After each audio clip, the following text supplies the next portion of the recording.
We're here on the Amazon River where we're going to visit a fever clinic. Cases of dengue in the Americas have surged to all-time highs. But the dengue outbreak isn't the only reason we're here. If a person has a fever and dengue isn't behind it, well, what is?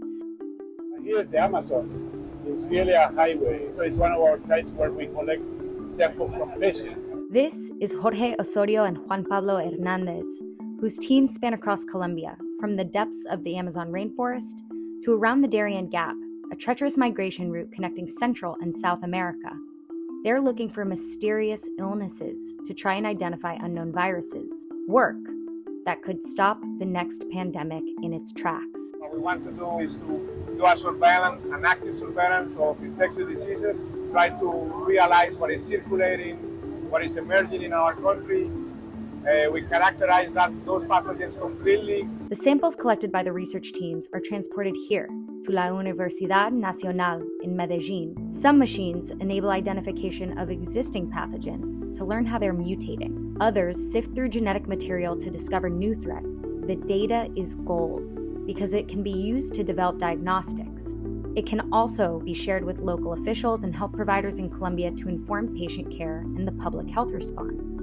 One of the issues that we have post-pandemic was the lack of access to diagnosis, lack of access to vaccines.